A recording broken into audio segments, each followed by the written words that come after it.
as much or more than any sitting congressman for veterans that I know of.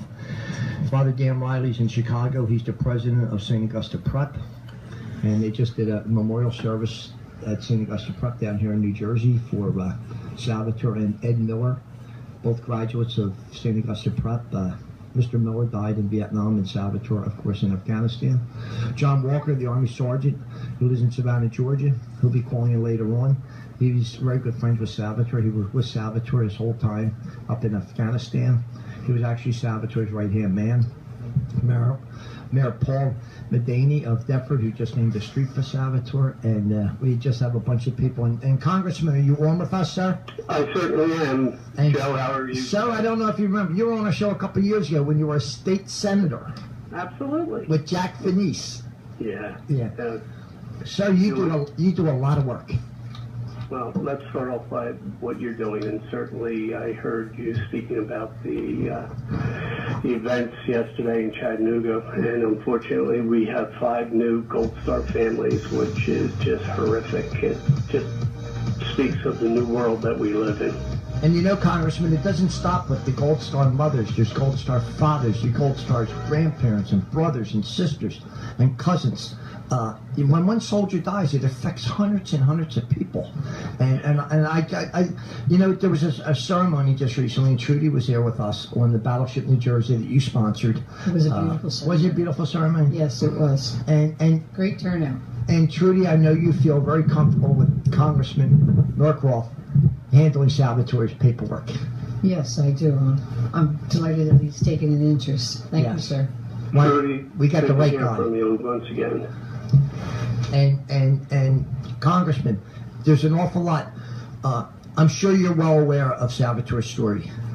Unfortunately, I'm well aware of it. An incredible young man, and he certainly was a special spot in his heart from Trudy and Sal Sr., and we miss both of them very much. And we know with you as the leader in this, to get it through the houses that it has to go through. You know, we recently just named the VA hospital May 2nd in Philadelphia after 50 years for the only Medal of Honor recipient from Vietnam, Michael J. Crescents. And it's turned the hospital around. It's turned the city around. People don't realize when you have the Medal of Honor recipient, all veterans are important. And Salvatore was probably no different than any other veteran that was in Iraq or Afghanistan that went over there, except on that one day. That one day when he jumped on a bomb and saved 19 lives, he did step above and beyond. That's not in the textbooks, Congressman, what he did. Not. And we have to remember that. Judy, if you have anything that you want to ask the Congressman, I mean, this is the right guy finally after years that's going to look into this, and we feel very, very comfortable with this. There's nothing in particular that I would like to ask the Congressman, but I just want you to know that Salvatore followed the West Point code that you never lead from behind. It's impossible to lead from behind. And he just did his job just like every other soldier does their job. Unfortunately, it was his time. This past Memorial Day in Gloucester County held an event Camden County did down at the Veterans Cemetery. And I was speaking with a Gold Star sister who was standing back to the side. I didn't know who she was. She came up to me and just told us a story that Trudy, you know oh so well. But she said something that stuck with me. She goes, after the loss, this pushed her to go back to college and focus on counseling, grief counseling. Because, and she said this to me, and I'll never forget, I don't want to waste this pain. I want to make sure I turn his loss into something positive where I can help somebody else. And that's what we're talking about with Sal and Trudy here. It's turning a horrible day into something beautiful in his memory that we all in the United States of America can be aware of and proud of. I agree with you. After Salvatore died, of course you're in a fog for a while, but then I went to TAPS, Tragedy Assistance Program for Survivors. That is a wonderful, wonderful support group for anybody who ends up becoming a member of the Gold Star families. They have it delineated into the parents, the spouses, the children, the siblings, and there is so much support there. I highly recommend that anybody who's suffering grief go to TAPS, and you don't have to have just lost your loved one. You can be years down the line in your grief process and still find solace at TAPS. Also, there's SOS, which is Survivor Outreach Service. Again, they are an excellent resource for all those of you who need help to deal. That's an excellent point because, Joe, you certainly realize this. When our men and women came home from Vietnam, it was a very different story. And to this day, it's still a healing process that goes on, and that's why we're so interested in those peer-to-peer hotlines. There's therapy and watching the younger guys come home and to understand that it was a period of our country's history that we weren't particularly proud of because we couldn't separate the person from the war. And that is what is so different now. We understand at a much different level what these men and women are doing each and every day, just so we can be here in America. Sir, I have 9 brothers, and 7 of them were able to serve, 6 in the Army and 1 in the Navy. 2 of those Vietnam veterans are sitting here with me, my brother Frank and my brother John. And Frank, Bob, and John and Pat never were able to speak about their military service until Salvatore's death. And that's the first time in 40 years that they were able to sit down and talk only with themselves, not with the rest of the family. But for them, it was a healing time for them as well. It's painful, but it was a healing time. Congressman, you went to Pennsauken High School. I did. You went to Camden County College. I did. No disrespect, sir, but when you got elected to Congress, was that your first time that you left New Jersey? Because what I'm saying is, you really know your district.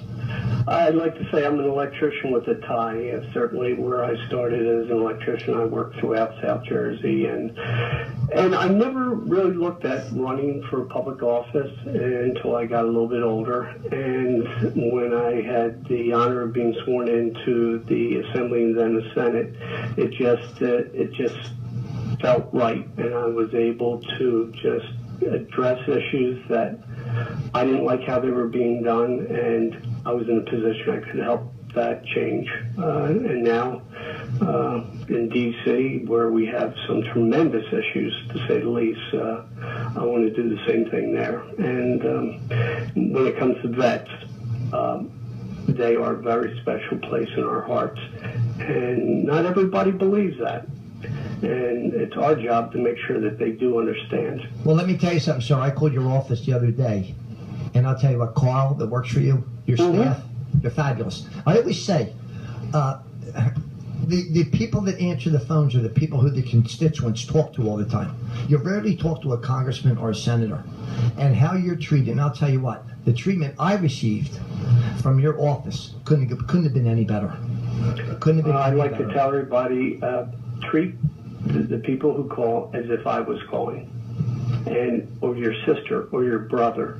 Make it personal, and that makes a difference. We have a tremendous staff, and obviously we have lots of issues for people calling in, particularly in the veteran side. We're going to have the honor of having a wounded warrior coming to on staff with us in Cherry Hill probably in the next 90 days, who's going to work with us through the end of the term. And that's really special that they'll be able to talk one-on-one with those vets coming back, and they understand it just a little bit differently.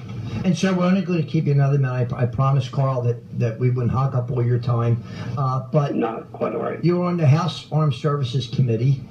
But you and your brother were very instrumental when you heard about the backlogs in Philadelphia at the VA hospital and the claims being fudged and shredded and everything else. You and your brother stepped to the plate and tell us what Cooper did.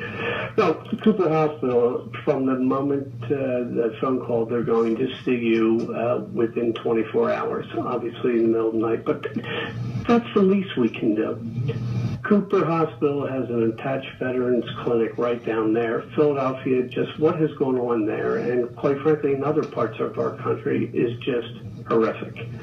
And the fighting that goes on in Washington, who did this and why they did that, we should have the best care and let the veteran decide where he wants to have that service done.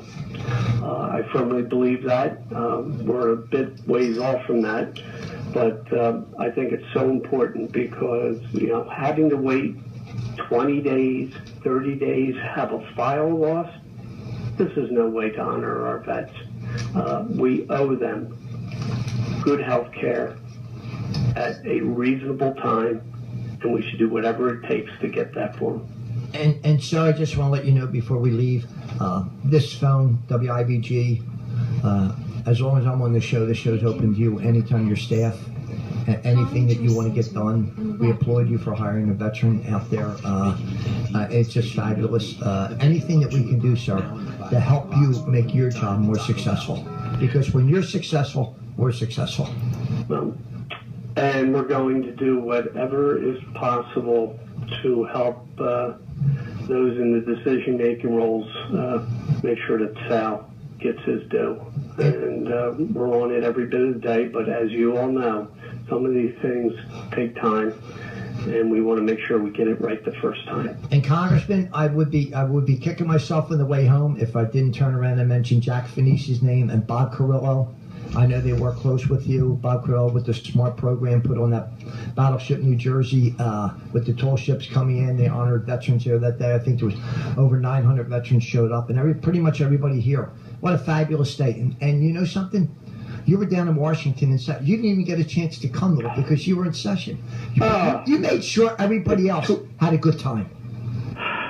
Tore my heart out. We wanted to be there for those men and women. As I traveled on the battleship New Jersey through the Panama Canal for the last time, it wasn't about the nuts and bolts of the ship. It's about what that ship really meant to America, and that for it to sit right there in the port of Philadelphia and Camden, for everybody to see how strong of a nation we are, I think it just goes a long way, and I'm glad we could do that for them. And you did it, sir, without knowing that you're going to be there to pat yourself on the back or do this or that. You made sure every veteran felt so important that day, and you knew you weren't going to be there, and I applaud you for that. Just want to mention one more thing, Sure, and we talk about how our vets came home during Vietnam. Now we have the Yellow Ribbon Committee coming home, and if you have had an opportunity, as I had, to go to dozens, it is a remarkable time when they come home just to be welcomed by their neighbors. It is a special thing that is being done. I'm so glad that we're doing it as a country. Trudy, to you, to your brothers who served our country, peace be with you, and we will keep you abreast as we move down the road. And Joe, thank you for once again asking me to share some time with you. You got it, Congressman. Thank you, sir. Thank you, sir. Take care. You're listening to WIBG. Good guy. Congressman Norcross is really, really a good guy.